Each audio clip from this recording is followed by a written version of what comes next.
Murder हो जाई राह में आई जब लगे छौरी। मर्डर हो जाई राह में आई जब लगे छौरी कि तोर मजनुआ हाउ बेलवर के दबा लगे छौरी कि तोर ला भरवा हाउ पीरापुर के दबा लगे छौरी।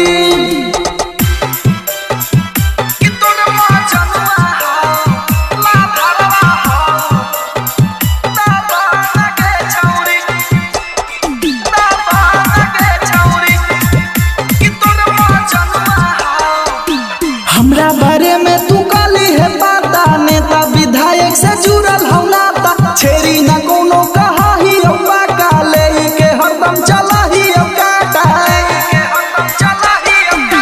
हमरा बारे में तू काली है पता नेता विधायक से जुड़ल हम नाता छेरी ना कोनो कहा ही बाका ले के हरदम चला ही काटा।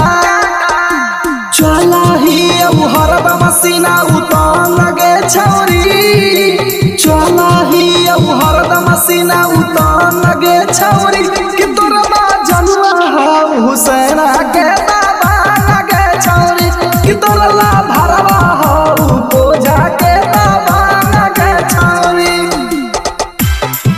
कि तोर मजनुआ हाउ ला भरवा हाउ दबा लगे छौरी दबा लगे छौरी कि तोर मजनुआ हाउ।